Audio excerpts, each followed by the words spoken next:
Hi. I just want to take another minute to talk about anarchism again. There are a lot of anarchists that rabidly oppose capitalism, and I kind of understand this distrust or distaste of capitalism.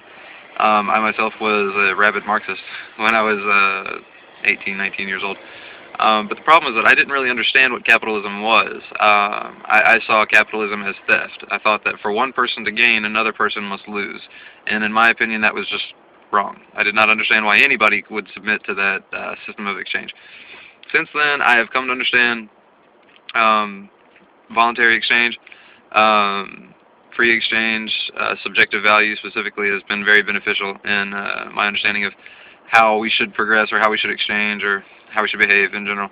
And basically, wealth is not a pie. There's no finite amount from which we all take a slice. Wealth is, the value of wealth is subjective. Wealth isn't always monetarily measured. Sometimes it can be beneficial for your own personal enjoyment to do something. You get a sense of happiness or relief or joy from helping others or something like that. And nobody can take that away from you. That's yours. There's no way that you can divide and tax that. Or share that with anybody else. It's yours. You got that. You earned it. You went out and did the deed. You get to feel good about it. You went out and did the labor. You get the proceeds.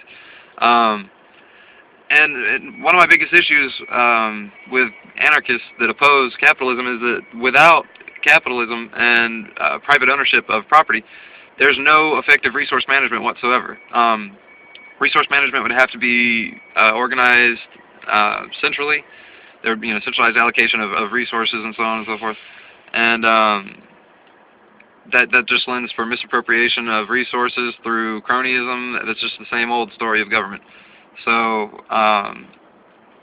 with private ownership, there's incentive for people to protect investments. There's incentive to shift markets when shifts need to be made. There's incentive for all sorts of growth and development that just aren't there when there's collectively owned property.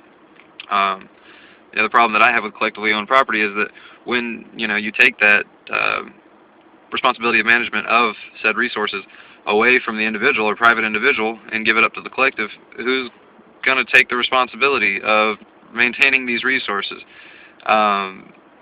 Who's going to take the fall for it when everything falls apart? These are very important things, the logistical things that you're going to have to deal with when you're trying to develop some sort of social structure. So, as an anarchist, it might be very beneficial for you to study capitalism, understand capitalism, free trade, understand the difference between crony capitalism, and capitalism.